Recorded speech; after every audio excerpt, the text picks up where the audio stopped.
ఆంధ్రప్రభకు స్వాగతం. ఒక బొమ్మల వ్యాపారి మొత్తం ప్రపంచ ఆర్థిక వ్యవస్థపైనే తన యొక్క ప్రభావం చూపాడు. అసలు ఈ బొమ్మల వ్యాపారి ఎవరు? ఈ బొమ్మల వ్యాపారి వేసినటువంటి ఒక కేసు అమెరికాలో సుప్రీంకోర్టుని ఎలా ప్రభావితం చేసింది? ఈ విషయాలన్నీ చర్చించుకుందాం. మనతో పాటు జూమ్ లైన్లో అవైలబుల్ ఉన్నారు శ్రీ ఆర్ఎల్ఎన్ రావు గారు. వారితోటి మాట్లాడి ఈ విషయాలు తెలుసుకుందాం. సార్ నమస్కారం అండి. నమస్కారం.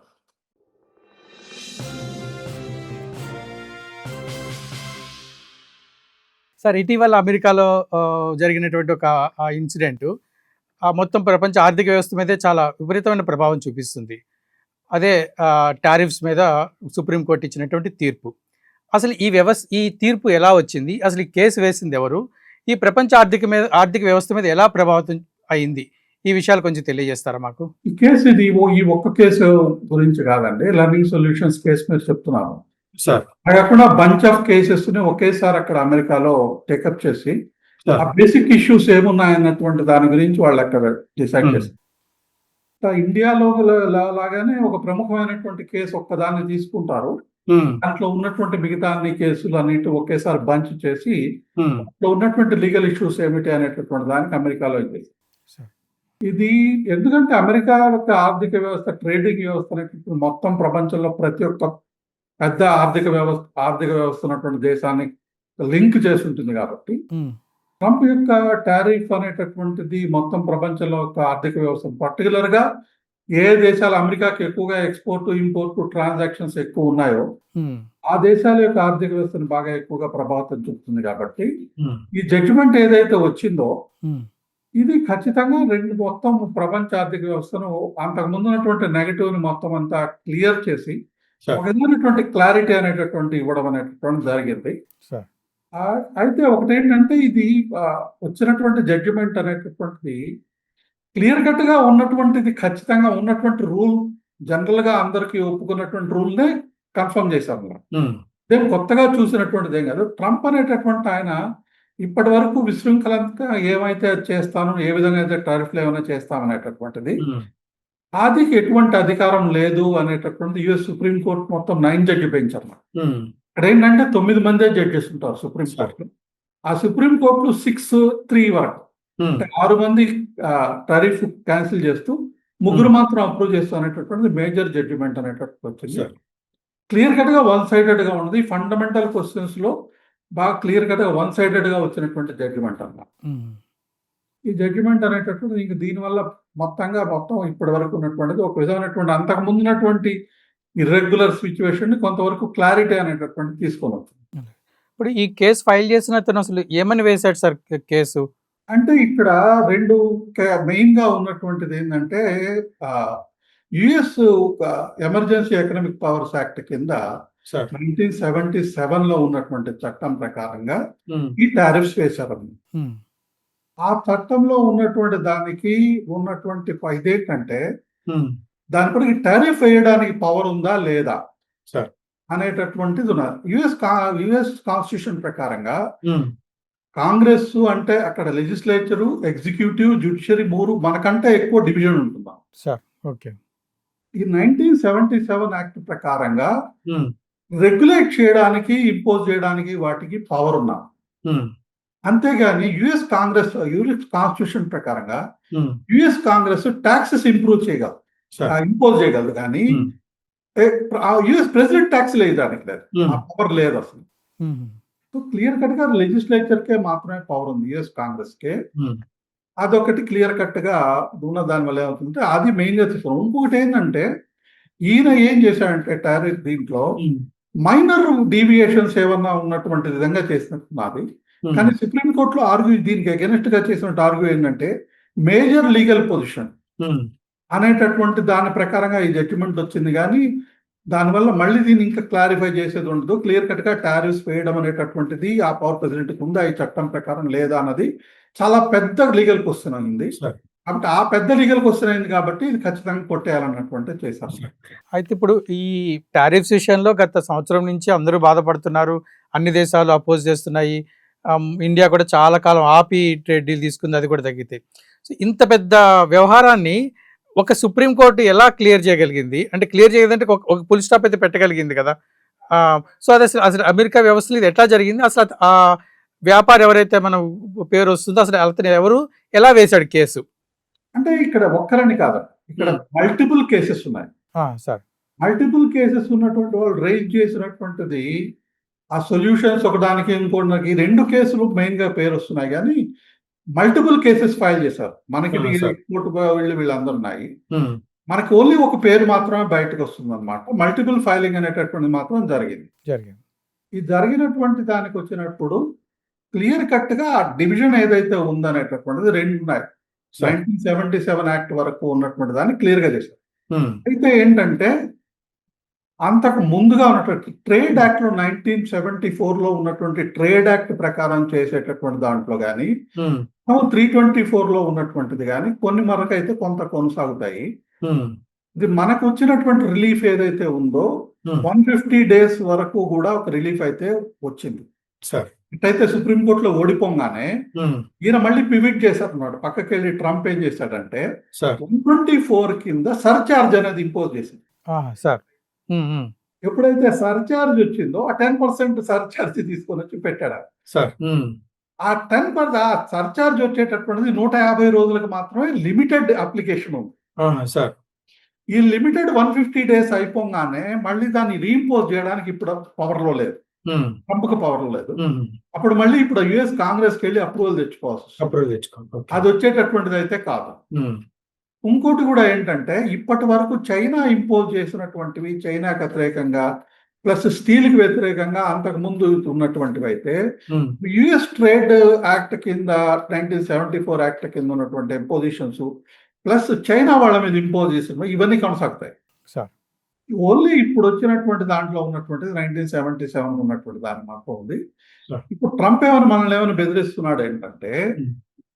ఇప్పుడు మనకు అమెరికా మీద ఎక్కువగా రెగ్యులేటరీ ఉన్నటువంటి నాన్ టారిఫ్ బ్యారియర్స్ పెట్టారు హ్మ్. అనేటటువంటి దాన్ని మనం బెదిరించడానికి ఇప్పుడు అవకాశం ఉంది ట్రంప్‌కు మనల్ని ఇప్పటికి కూడా. సార్. హ్మ్. 121 కింద 301 కింద మనల్ని బెదిరించడానికి అయితే అవకాశం ఉంది. హ్మ్. కాబట్టి దీనికి మనకు అదృష్టం ఏంటంటే మనం ఆల్రెడీ ఇప్పుడు మనం ట్రేడ్ నెగోషియేషన్స్‌కి వచ్చాం కాబట్టి సార్. దీనికి కొంత ఫ్రేమ్‌వర్క్ అది సెట్ చేసి ఉన్నాం కాబట్టి హ్మ్. ఇది కొనసాగి మొత్తం ఫైనల్ పాయింట్స్ అనేటటువంటివి తీసుకోవాలి.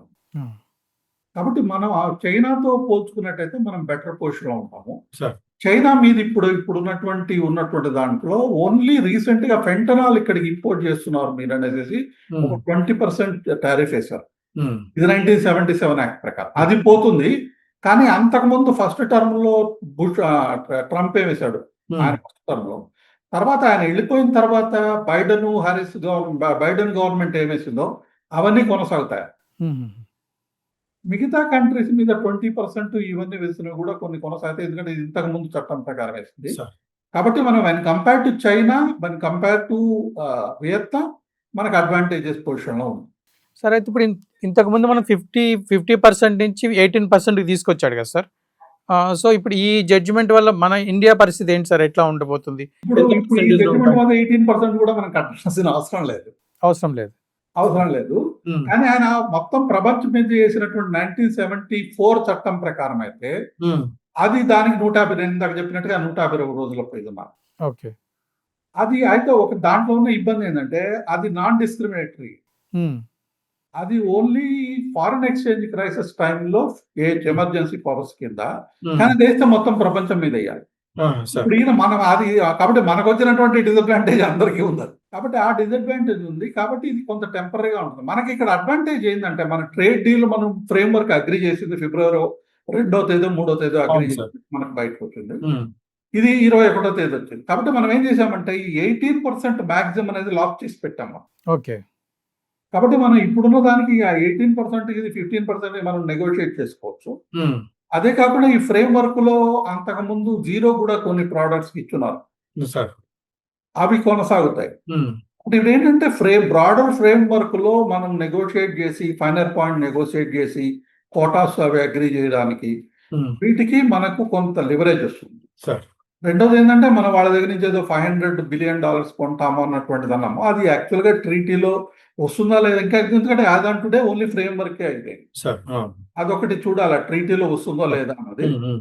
అదొక అడ్వాంటేజ్. అది కూడా మనం ఏం చేస్తున్నామంటే మనం వాళ్ళ దగ్గర నుంచి కుకింగ్ ఉమ్, కోల్ కొనడానికి అనేటటువంటిది మనం చేసుకున్నాం. ఇది సరే. ఆయిల్ కాదు, కోల్ అనేటటువంటిది. Coal, okay. మనకి 300 మిలియన్ టన్స్ మనం ఎక్స్పోర్ట్ చేద్దాం అనేటటువంటిది, స్టీల్ మ్యానుఫ్యాక్చర్ చేద్దామనే టార్గెట్ కి మనకు సరే. చాలా కోల్ కావాల్సి వస్తుంది. ఆ, అది మనం ఎవరి నుంచైనా తీసుకోవచ్చు. మనం ఉమ్, అదే ధర చీప్ గానే వస్తుంది అక్కడి నుంచి, అమెరికా నుంచి. మనకేమో డిసడ్వాంటేజే లేదు. సరే. మనం ప్రపంచంలో ఎక్కడి నుంచైనా తీసుకోవచ్చు, అమెరికా వాళ్ళ దగ్గర నుంచి తీసుకుంటాం. సార్ ఎందుకంటే దీంట్లో బోయింగ్ ఎయిర్ క్రాఫ్ట్స్ కొంటాము. ఆ, కాబట్టి ఈ $500 బిలియన్ మనకి మన మీద అన్నెసరీగా ఎక్కువ ఏదో వస్తుంది అన్నటువంటిది అయితే పెద్దగా ఇది లేదు. మనం బై అండ్ లార్జ్ కొంటాము అది. కానీ అది వైడింగ్ ట్రీటీలో ఎట్లున్నది కూడా మనం కొంత చూడాలి. ఓకే. అంటే ఇప్పుడు ఈ ముఖ్యంగా ఏంటంటే ఈ ప్రతిపక్షాలు డిమాండ్ చేస్తున్నట్టుగా ఈ అగ్రికల్చర్ ప్రొడక్ట్స్ దీనిపైన ప్రభావం ఉంటుందన్నారు కదా సార్. అంటే అగ్రికల్చరల్ ప్రోడక్ట్స్ లో మనం బేసిక్ గా తీసుకున్నటువంటి ఆల్మండ్స్ ఇటువంటి వాటి మీద, Yeah. యాపిల్స్ ఇటువంటి ఫ్రూట్స్ మీద, ఉమ్, ప్లస్ మనము ఆయిల్ మీద, ఉమ్, స్పిరిట్స్ అటువంటి వాటి మీద మనం తీసుకుంటాం. కాబట్టి అంతేగాని మొత్తం ఓపెన్ అయ్యేటటువంటిది ఉండదు. ప్లస్ జిఎం ఫుడ్స్ వస్తాయి అని అవన్నీ. ఇక్కడ ఏంటంటే వాళ్ళు మొదట ఇచ్చినప్పుడు ఏంటంటే ఒక విధంగా కొంత ఓవర్ ఎంతూజియాజంలో అమెరికన్ ప్రెస్ రిలీజ్ ఉన్నది. ఉమ్, మీకు గుర్తుందో లేదో దాన్ని కొంత వాళ్ళు సవరించారు. ఆ తర్వాత అవును, మళ్ళీ సవరించారు, మళ్ళీ సెకండ్ నోట్ లో మళ్ళీ చేంజెస్ పంపించారు. ఏంటంటే కొన్ని ఆల్మండ్స్ ఇటువంటివన్నీ తీసుకోవాలి. సరే. ఇంకోటి ఏంటంటే మనం ఆల్రెడీ మనకు కావాల్సిన పప్పు దినుసులు మనం ఇంపోర్ట్ చేసుకుంటూనే ఉంటాం. సరే. మనం కెనడా నుంచి కూడా చేసుకుంటున్నాం. మీకు Hmm. గుర్తుందో లేదో, టూడో టైంలో మనకి టెర్రరిజం వచ్చిందని మనం అక్కడి నుంచి తీసుకోవాలి మానేస్తే కెనడా వాళ్ళకి బాగా ప్రాబ్లం అయింది. అవును సార్. కాబట్టి మాంటానా ఇటువంటి స్టేట్స్ లో వాళ్ళు ఉన్నటువంటి దానికి అక్కడి నుంచి మనం తీసుకుందామని ఉమ్, మనం ఎటు ఇంపోర్ట్, ఇక్కడ ఏంటంటే మనం ఇంపోర్ట్ చేసుకునేటటువంటి వస్తువులే సార్. అమెరికా నుంచి కొంటాం. ఉమ్, అది అమెరికా నుంచి ఎటు మనం చేసుకుంటాము. అంతే. ప్లస్ ఆయిల్ సీడ్స్ ఇటువంటిది, స్పిరిట్స్ ఇటువంటివి వస్తున్నాయి కాబట్టి ఈ స్పిరిట్స్ అంటే ఇంకా లిక్కర్ ఇటువంటి వాటికి మనం ఈవెన్ కూడా మనం ఓపెన్ చేసి దానివల్ల మనకి మేజర్ గా డిసడ్వాంటేజ్ ఉండదు. ఉమ్, అట్లా అని చెప్పేసి మనం వీట్ ఇది కూడా చేసుకొని మనకి ఇక్కడ ఏదో ధరలు పడిపోతాయి, మనకి రైతులకు ఏదో ఉంటుంది. ఒకటేంటంటే ఎథనాల్ కోసం కార్న్ ఇంపోర్ట్ చేసుకుంటారు అన్నటువంటిది ఉంది. కాబట్టి మన కార్న్ వాళ్ళకి ఏదైనా నెగటివ్ వస్తుందా అనేటటువంటి. Yeah. ఇంకొక రూమర్ ఏం చేశారంటే మనము కాటన్ కూడా చేసుకుంటాం, ఎందుకంటే కాటన్ కూడా. కాటన్ కొద్దిగా కాస్ట్లీ అవుతుంది. ఇక్కడ మనం చూసుకోవాల్సింది ఏంటంటే బంగ్లాదేశ్ వాళ్ళు యుఎస్ నుంచి మ్యాండేటరీగా కాటన్ ఇంపోర్ట్ చేసుకొని వాళ్ళకి ఎక్స్పోర్ట్ చేస్తున్నారు క్లాత్. Hmm. సార్. దానివల్ల కాస్ట్ అనేటటువంటి ఉండదు, బంగ్లాదేశ్ వయబుల్ కాదు. మనకు అటువంటిది ఇప్పుడు మనకి బయటకు వచ్చినటువంటి దాని మీద మనకు అటువంటి కాటన్ ఇంపోర్ట్ చేసుకోవాలన్నటువంటిది ఏం లేదు. కార్న్ కానీ వీట్ కానీ చేసుకోవాల్సినటువంటిది ఏం లేదు. ఉమ్, డైరీ ప్రోడక్ట్స్ గురించి మనం అగ్రీ చేయలేదు అన్నటువంటి క్లియర్ కట్ గా వాళ్ళే చెప్పారు. సార్. ఉమ్, కాబట్టి మనకి నెగటివ్ గా ఎంత వస్తుంది, పెద్దగా వస్తుందని నేనైతే అనుకోను. కానీ ఫైన్ ప్రింట్ చూడాలి. ఫ్రేమ్వర్క్ పూర్తిగా వస్తే కానీ డీటెయిల్స్ తెలియవు మనకి. ట్రీటీ పూర్తిగా వస్తే కానీ తెలియదు. ఎందుకంటే ఇది నా ఉద్దేశంలో అమెరికన్ కాంగ్రెస్ కి వెళ్ళి అప్రూవ్ అవ్వాలి, సెనేట్కి వెళ్ళాలి వాళ్ళు. అక్కడ అప్రూవ్ అయితే తీసుకుంటే కానీ ఇది కాదు, దీంట్లో కాదు, ఉమ్, లాలోకి రాదు. అక్కడ ఉమ్, మనలాగా ట్రీటీ, అక్కడ అయితే ట్రీటీని యాక్సెప్ట్ చేసేటటువంటి పవర్స్ యుఎస్ కాంగ్రెస్ కి వెళ్తుంది, సెనేట్ కి, కాంగ్రెస్ కి. అది నార్మల్ గా అప్రూవ్ అవుతుంది, ఎందుకంటే రిపబ్లికన్ పార్టీకి ప్రస్తుతానికి మెజారిటీ ఉంది. ఎక్కడ బై అండ్ లార్జ్ అమెరికాలో ఇప్పుడున్నటువంటి రెండు పార్టీలకి మనతో ట్రీటీ చేసుకోవడానికి వ్యతిరేకంగా ఏం లేదు. ఇంకొద్దిగా ఓపెన్ చేయమని ఏమైనా ప్రెస్ చేయొచ్చు, అది గివ్ అండ్ టేక్ నెగోషియేషన్ లో ఆల్రెడీ నెగోషియేట్ అయిపోయి ఉంటుంది. కాబట్టి అక్కడ ఫైనల్ అయిన తర్వాతనే అది మనం ఇదవుతుంది. కాబట్టి మనకు పెద్దగా సమస్య అయితే ఉండదు. ఉండదు. అంటే ఇంతకుముందు చెప్పేటటువంటి, ఇంతకుముందు 0 ఉంది కదా, ఇప్పుడు 18% ఉంది కదా, 15% వస్తుంది అనేటటువంటిది. అడ్వాంటేజ్ ఏంటంటే కొంతవరకు మనకి ఓపెన్ అవుతుంది, మిగతా వాళ్ళు హిట్ అయినటువంటి దానికంటే మనకు కొంత ఇది వస్తుంది. ప్లస్ ఇప్పుడు ఉన్నటువంటి సిచ్యువేషన్ లో బెస్ట్ ఆఫ్ ది డీల్ మనం చేసుకున్నామనే చెప్పుకోవాలి, వెన్ కంపేర్డ్ టు EU కానీ UK కానీ వీళ్ళతో తీసుకున్నట్లయితే. సార్, ఈ సుప్రీంకోర్టు జడ్జిమెంట్ లో వీళ్ళకి ఏదైతే నష్టపరిహారం చెల్లించమని అని ఒక జడ్జిమెంట్ లో ఒక క్లాజ్ ఉంది కదా సార్. ఇప్పుడు వరకు ఏదైతే నువ్వు తీసుకున్నావో అది $300 నుంచి $500 నష్టపరిహారం ఇవ్వాలని. అసలు ప్రస్తుతం ఆర్థిక పరిస్థితి, అమెరికా ఆర్థిక పరిస్థితి అంత అసలు ఇవ్వగలడా? అసలు ప్రస్తుతం ఆర్థిక పరిస్థితి ఏంటి అమెరికాది? అమెరికా ఆర్థిక పరిస్థితి అంటే వాళ్ళ అడ్వాంటేజ్ ఏంటంటే వాళ్ళు మొత్తం ప్రపంచానికి కరెన్సీ ప్రింట్ చేస్తారు కాబట్టి సార్, అది ఇంకొక ఇప్పుడు ఉన్నట్టు దాకా 150 బిలియన్లో 200 బిలియన్లో అప్పు, ఇంకో అప్పు ఇది కాదు. ఇప్పుడు వాళ్ళకే చాలా భారీ ఎత్తున అప్పులో ఉంది. సార్ అదంతా మాకు క్లియర్ కట్ గా చూసుకున్నట్టయితే వేరే దేశం ఏదన్నా అనుకుంటే శ్రీలంక కంటే దారుణమైన పరిస్థితిలో ఉండేది అమెరికా. అమెరికా మొత్తం ప్రపంచానికి డాలర్ అనేది రిజర్వ్ కరెన్సీగా ఉంది కాబట్టి అమెరికా వాళ్ళ ఎకానమీ ఇప్పుడు అఫ్లోట్ గా ఉంది. అంతకు తప్పితే ఇంకా లేదు. ఈవెన్ ట్రంప్ కూడా అదే చెప్పినటువంటిది అదే, మనం అప్పులు తీసుకుంటున్నాం అని. దానికి ఎక్కడ ఎండ్ లేదు. దీనివల్ల వచ్చినటువంటిది ఈ టారిఫ్ వల్ల కూడా అమెరికా ఎకానమీకి ఏం బెనిఫిట్ అంటే వచ్చాయి, కానీ ఆ ట్యాక్స్ మొత్తం 90% వరకు లోకల్ అమెరికన్సే కట్టారు. అంతేగాని వేరే దేశాలు ఫారెన్ ఎక్స్పోర్టర్స్ అమెరికాకి ఎక్స్పోర్ట్ చేసే వాళ్ళు ఎవరు కట్టలేదు. సార్ మా పర్టికులర్ గా ఇండియా నుంచి ఎక్స్పోర్ట్ చేసినవి మొత్తం బర్డన్ అంతా యుఎస్ కన్స్యూమర్స్ మీద పడింది. అంతేగాని మన ఎక్స్పోర్ట్స్ సఫర్ అయ్యారు, కానీ ఆ బర్డన్ మాత్రం మనం తగ్గించినట్టుగా పెద్దగా మనకేం ఇది కాదు. ఒకటేంటంటే ఈ 150 days లోపల కాంగ్రెస్ అప్రూవ్ చేయాలన్నటువంటిది ఎప్పుడైతే ఉందో, దీనివల్ల లాంగ్ టర్మ్ ఎక్స్పోర్ట్ ప్లానింగ్ అనేటటువంటిది కొంత డిసడ్వాంటేజ్ ఉంటుంది. కానీ ఈ లోపల మనం ట్రీటీ చేసుకునేసి ట్రీటీ కానీ చేసుకున్నట్టయితే పొలిటికల్ గా కొంత అన్సర్టనిటీ ఉంది. ఎందుకంటే నెక్స్ట్ యుఎస్ కాంగ్రెస్ ఎలక్షన్స్ ఉన్నాయి. ఆ కాంగ్రెస్ ఎలక్షన్స్ లో అమెరికా ఇప్పుడు ట్రంప్ వాళ్ళ పార్టీ రిపబ్లికన్ పార్టీ గెలిచేది లేదు. బహుశా సెనెట్ లో కూడా కొంత బాగా దెబ్బతిని మెజార్టీ కోల్పోతారు. ఇప్పుడైతే 3 ఓట్ల మెజార్టీ ఏదో ఉంటుంది, అది కూడా కోల్పోతారు అనేటటువంటిది బాగా ఇది. అట్లే కాంగ్రెస్ అయితే ఓడిపోతారు, అది 99% ఈవెన్ అన్నమాట. ఇది ఎట్లా సరే రిటర్న్ ఇస్తాడా అమౌంట్స్, రిటర్న్ పే చేస్తాడా ఇప్పుడు దేశానికి? issue కదా వాళ్ళు చెప్పినటువంటి చట్టము ఎప్పుడైతే అన్కాన్స్టిట్యూషనల్ అయిందో తప్పనిసరిగా రిటర్న్ ఇవ్వాలి. మనకంటే ఇక్కడ బ్యూటీ ఏంటంటే అంటే వేరే వాళ్ళని పొగడం అని కాదు, యూఎస్ కాంగ్రెస్ ఇంత తొందరగా ఈ జడ్జిమెంట్ రావడం అనేటటువంటిది మనం కూడా మన ఆర్థిక వ్యవస్థ చూసేటటువంటిది మన హైయర్ జ్యుడిషియరీ కూడా ఒకసారి ఆలోచించాలి. వాళ్ళకు లెస్ దాన్ 6 months పీరియడ్ లో ఈ జడ్జిమెంట్ అసలు బేసిక్ గా ఇంకా ఒక 2-3 నెలల ముందు వచ్చిన రిజర్వ్ ఫర్ జడ్జిమెంట్ ఇది చాలా కాలం. ఇక్కడ ఏంటంటే ఓన్లీ కేవలం 9 మంది జడ్జెస్ ఉంటారు. ఆ కాన్స్టిట్యూషన్ మొత్తం 9 మంది కలిసి ప్రతి కేసుని వింటారు. సంవత్సరానికి మాక్సిమం 5,000 కేసులు అడ్మిట్ చేసుకుంటారు. నేను కంపేర్ చేసి చెప్తున్నాను, ఇండియాలో ఈ రోజు యాజ్ ఆన్ టుడే ఈ ఇండియన్ సుప్రీం కోర్టులో మాక్సిమం నెంబర్ ఆఫ్ కేసెస్ ఉన్నాయి. హిస్టరీలో 90,000 కేసులు ఉన్నాయి. 90,000 కేసులు 90,000 కేసులు పెండింగ్ ఉన్నాయి. 25 మంది 30 మంది ఎంతమంది జడ్జిలు ఉన్నారో మనకే తెలియదు. కానీ కేవలం 9 మంది జడ్జి ఉంటారు. ప్లస్ ఆర్గ్యూ చేయడం కూడా లిమిటెడ్ పాయింట్ మీదే ఉంటుంది. ఏవైతే ఇష్యూ చేశారో మొత్తం ఆర్గ్యుమెంట్స్ అంతా ఇన్ రైటింగ్ ఇవ్వాల్సి వస్తుంది.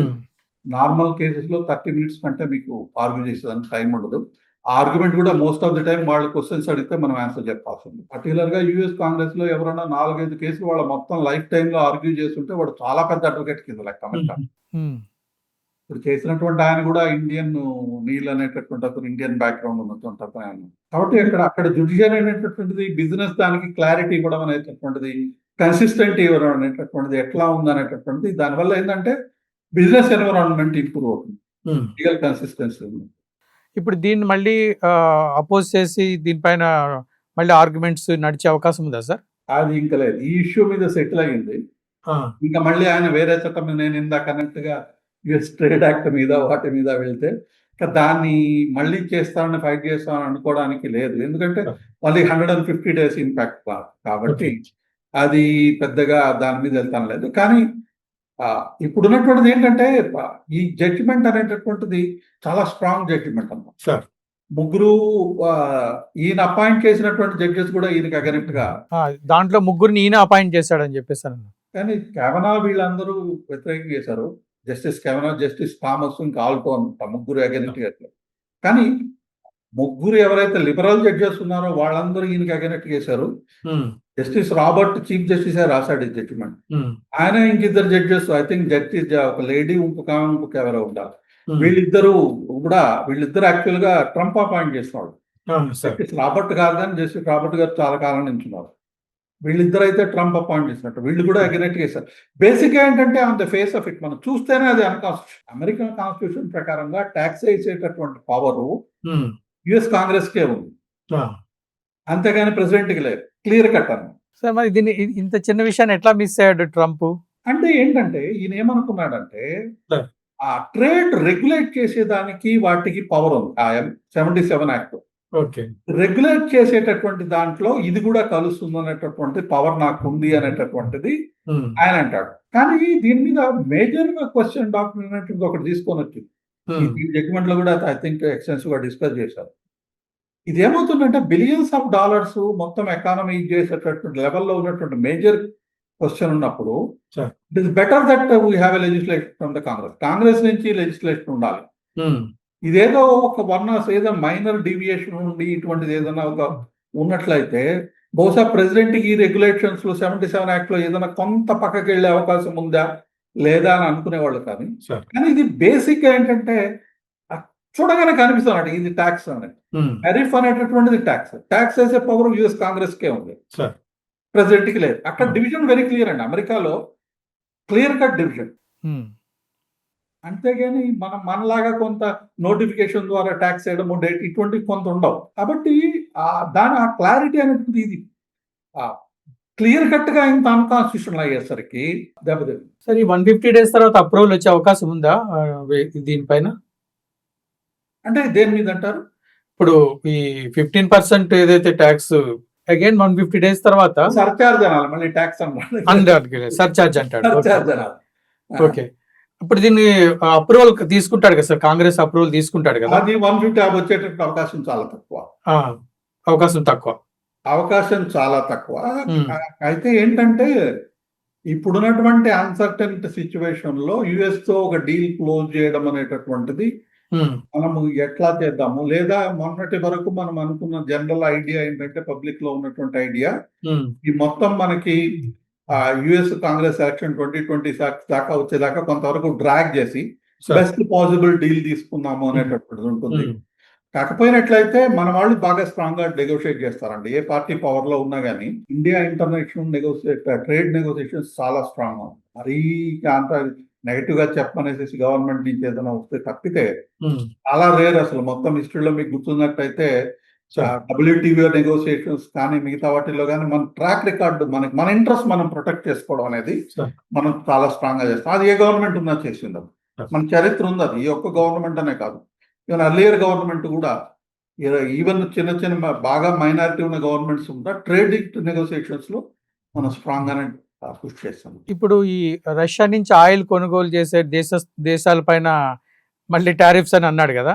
సో ఈ జడ్జిమెంట్ దానిపైన కూడా ప్రభావం పడుతుందా? అది కూడా అది జడ్జిమెంట్ ఇది లేదు కానీ ఎగ్జిక్యూటివ్ యాక్షన్ లో వీళ్ళు ఏం చెప్పారంటే మాకు ప్రామిస్ చేశారు రష్యా నుంచి ఎనర్జీ కొనకుండా మా దగ్గర నుంచి కొంటారు అన్నటువంటిది వాళ్ళు చెప్తారు. అది మనమేం చెప్పలేదు, వాళ్ళు అంటున్నారు. దానికి మనం ఏం ఒప్పుకోలేదు, మనం అట్లా చేస్తాం. ఇక్కడ ఏంటంటే వాళ్ళ లోకల్ పబ్లిక్ కన్సంప్షన్ కోసం ట్రంప్ రెగ్యులర్ గా అబద్ధాలు ఆడతారు. ఎప్పుడైతే ప్రెసిడెంట్ అబద్ధం ఆడాడో ఇంకా మిగతా వచ్చేటట్టు ప్రెస్ రిలీజ్ కూడా అబద్ధాన్ని యాక్సెప్ట్ చేయాలి. మిగతా వాళ్ళు చచ్చినట్టు మనం ఒప్పుకోకపోయినా కానీ ఒప్పుకున్నారని వాళ్ళ పబ్లిక్ వాళ్ళ ఓట్ల కోసం చెప్పుకోవాలి.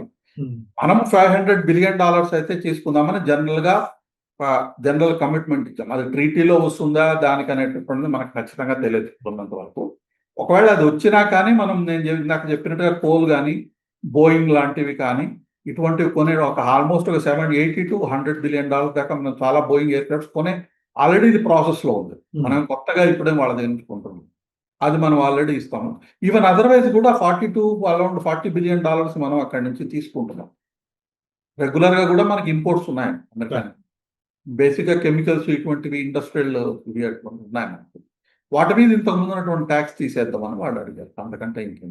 ఇప్పుడు అక్కడ అమెరికా వాదన సార్, ట్రంప్ వాదన కూడా మీరు రష్యా నుంచి ఆయిల్ ఇంపోర్ట్ చేయడం వల్ల వాళ్ళ ఆర్థిక పరిస్థితి పెరిగి యుద్ధం కొనసాగుతుంది అనేది తన యొక్క వాదన కదా సార్. ఇది ఒక వాదన అనుకుందాం అనుకుందాం. సో దీన్ని బేస్ చేసుకుని కోర్టుని ప్రభావితం చేసే అవకాశం ఉందా ట్రంప్కి ఫ్యూచర్లో కానీ ఇప్పుడు కానీ? కోర్టు ఇంక లేదండి. ఈ మ్యాటర్ గురించి కోర్టు నుంచి వెళ్ళేటటువంటిది ఏం లేదు. ఇంకా కోర్టు ఫైనల్ జడ్జిమెంట్ ఇది ఫైనల్ జడ్జిమెంట్. ఇది కోర్టు ఈ మ్యాటర్ వరకు అయితే మనలాగా కాదండి. పెద్ద బెంచ్ వెళ్ళే అవకాశం లేదు. ఉన్నదే జడ్జిలు 9 మంది. వాళ్ళ 9 మంది 9 జడ్జి బెంచే ఇస్తుంది అక్కడ దానికే అవకాశం ఏం లేదు. ఒకటి ఏంటంటే మనము అమెరికా నుంచి ఈ రష్యా నుంచి మనం ఆయిల్ తీసుకుంటున్నాం అనేటటువంటిది ఆపడం అనేటటువంటిది ప్రస్తుతానికి అయితే జరుగుతుందని నేను అనుకోను. ఒకవేళ జరిగినా కానీ దానివల్ల అమెరికా చెప్పుకోవడానికి బాగుంటుంది కానీ రష్యాకేం పెద్ద దెబ్బ తగ్గుతుందని కూడా ఏం లేదు. ఎందుకంటే ఇప్పుడు యుక్రెయిన్ యుద్ధంలో రష్యా వాళ్ళు మంచి స్ట్రాంగ్ పొజిషన్ లో ఉన్నారు. మనం కూడా మళ్ళీ యూతో కూడా చేసుకున్నాం కాబట్టి మనం ఒకవేళ వాళ్ళ దగ్గర నుంచి ఇంపోర్ట్ చేసుకున్నా చాలా వరకు మనం దాన్ని మళ్ళీ ప్రాసెస్ చేసి యూకి మిగతా దేశాలకి మనం ఎక్స్పోర్ట్ చేస్తున్నాం. కాబట్టి మనకు రేపు వెనిజువేలా నుంచి కూడా మనం ఆయిల్ తీసుకొని ప్రాసెస్ చేసేది ఉంది. కాకపోతే వెనిజువేలాలో ఇప్పుడు ఆయిల్ ఎక్స్పోర్ట్ చేసే కెపాసిటీ చాలా తక్కువ ఉంది. సార్. ఇప్పటి వరకు ఉన్నటువంటి గత 15-20 సంవత్సరాల నుంచి లెఫ్ట్ వింగ్ గవర్నమెంట్ ఏదైతే ఉందో అది వెనిజువేలన్ ఆయిల్ ఇండస్ట్రీని డిస్ట్రాయ్ చేసి, కాబట్టి వాళ్ళు మనం వాళ్ళ దగ్గర తీసుకోవాలనుకున్నా వాళ్ళకి ఎక్స్పోర్ట్ చేసే కెపాసిటీ లేదు. కానీ మనము కొంత ఇన్వెస్ట్ చేసినట్టున్నాం కదా సార్ ఇండియా వెనిజువేలాలో వెనిజువేలాలో మనం ఇన్వెస్ట్ చేస్తాం. గయానాలో కూడా కొన్ని బ్లాక్స్ తీసుకున్నాం. ఉన్నాయి. ఆ గయానా పక్కనే అన్నమాట. పక్క దేశం వెనిజువేలా. అవును సార్. అక్కడి నుంచి మనం తీసుకున్నాము. ప్లస్ మనకు అండమాన్ వాటిల్లో కూడా మనకు ఉంది కాబట్టి మనకు పెద్దగా ఆయిల్ దీని నుంచి పెద్ద ఇది లేదు. మనం బేసిక్ గా రష్యా నుంచి తీసుకున్నప్పుడు దానికి కూడా కారణం మనం ఏం చెప్తున్నాం అంటే సార్. ఇక్కడ నుంచి చీప్ గా మనకు దొరుకుతుందో, రెగ్యులర్ గా ట్రస్టెడ్ పార్ట్నర్ గా ఎవరైతే సప్లయర్స్ ఉన్నారో వాళ్ళకు నుంచే మేము తీసుకుంటాం.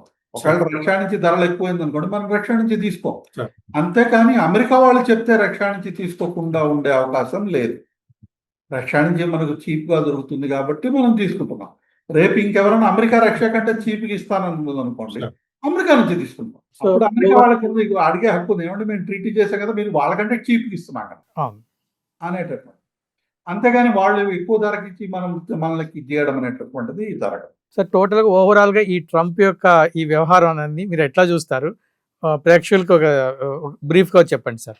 అంటే ఒక ఎలక్ట్ అయినటువంటి లీడర్ బాగా అడ్హాక్ గా లీగల్ పొజిషన్స్ అన్ని మర్చిపోయి ఇష్టం వచ్చినట్టు చేసేటటువంటి డిక్టటోరియల్ టెండెన్సీస్ ఏదైతే ఉన్నాయో ట్రంప్ లో, అది అనేటువంటి రియాలిటీ అనేటటువంటిది చూపించినట్టుగా యుఎస్ సిస్టమ్ యొక్క చెక్స్ అండ్ బ్యాలెన్సెస్ ఏమున్నాయో అవి కొద్దిగా ఇదైంది.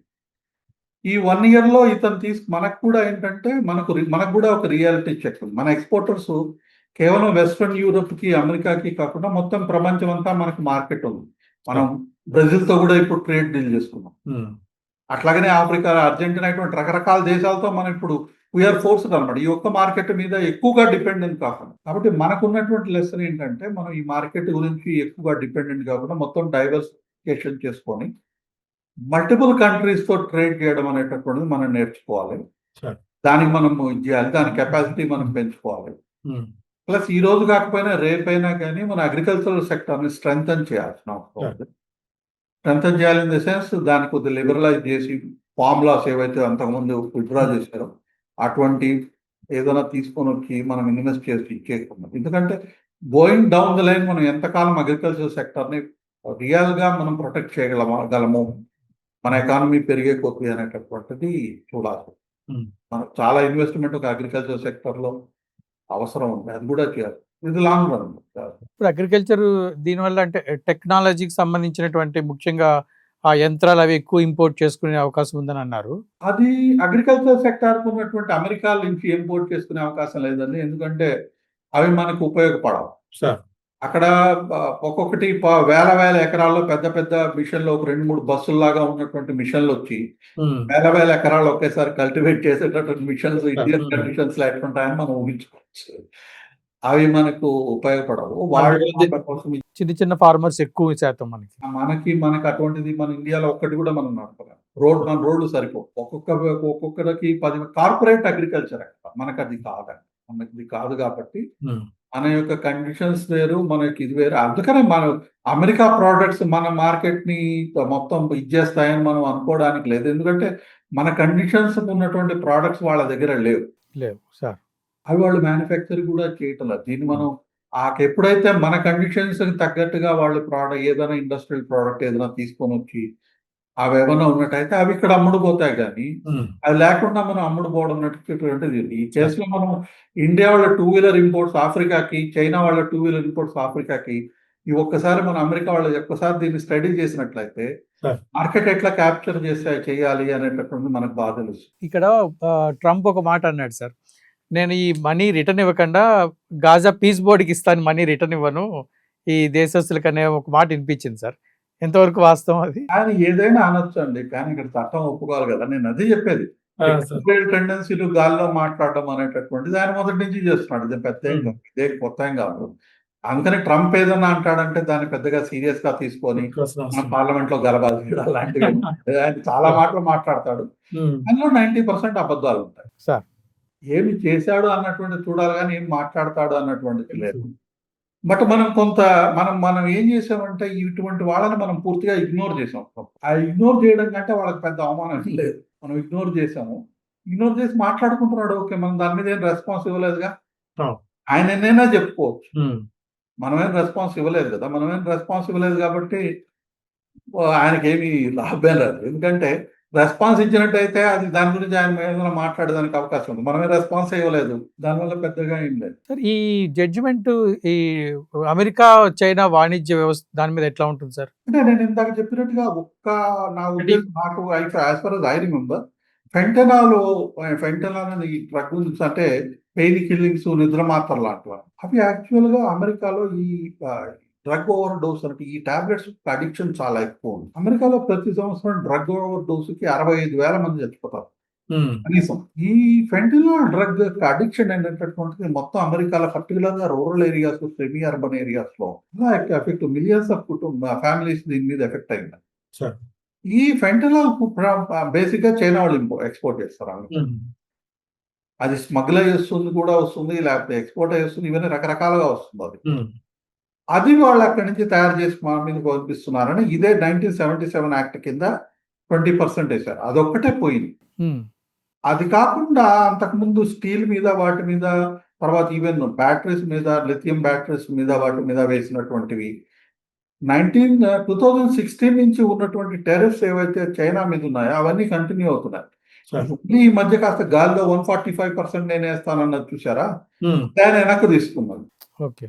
ఉమ్, కాబట్టి ఇంతకు ముందు ఉన్నటువంటి రెస్ట్రిక్షన్స్ అవి యుఎస్ ట్రేడ్ యాక్ట్ కింద వాటి కింద ఉండి అవి యుఎస్ కాంగ్రెస్ లో బ్యాకింగ్ ఉన్నటువంటివన్నీ కొనసాగుతాయి. ఈ 1977 యాక్ట్ కింద ఉమ్, ఈయన ఇంపోజ్ చేసిన ఈ టారిఫ్స్ ఏవైతే ఉన్నాయో వేటికైతే లెజిస్లేటివ్ బ్యాకప్ లేదో సార్. ఈ మాత్రం పోతాయి. ఇఫ్ ఐ రిమెంబర్ కరెక్ట్‌గా ఆ 20% ఒకటి పోతుంది. అదొకటే పోతుంది. మిగతా దాని గురించి చైనా మీద ఉన్నటువంటి రెస్ట్రిక్షన్స్ అలాగే కొనసాగుతాయి. సార్ చాలా సంతోషం. మీరు విలువైన సమయాన్ని మా ఆంధ్రప్రభ ప్రేక్షకులకు కేటాయించి చాలా విషయాలు తెలియజేశారు. విన్నారు కదా! ఇటువంటి మంచి మంచి ప్రోగ్రామ్స్ ఇంకా మీకు చేరువ కావాలంటే మీరు ఖచ్చితంగా ఆంధ్రప్రభ డిజిటల్‌కి సబ్స్క్రైబ్ చేసుకోండి. అలాగే ఆర్ఎల్ఎన్ రావు గారు తెలియజేసినటువంటి విషయాలపైన మీరు మీ కామెంట్స్ తెలియజేయండి. నమస్కారం. ఇంకొక ప్రోగ్రామ్‌లో కలుసుకుందాం.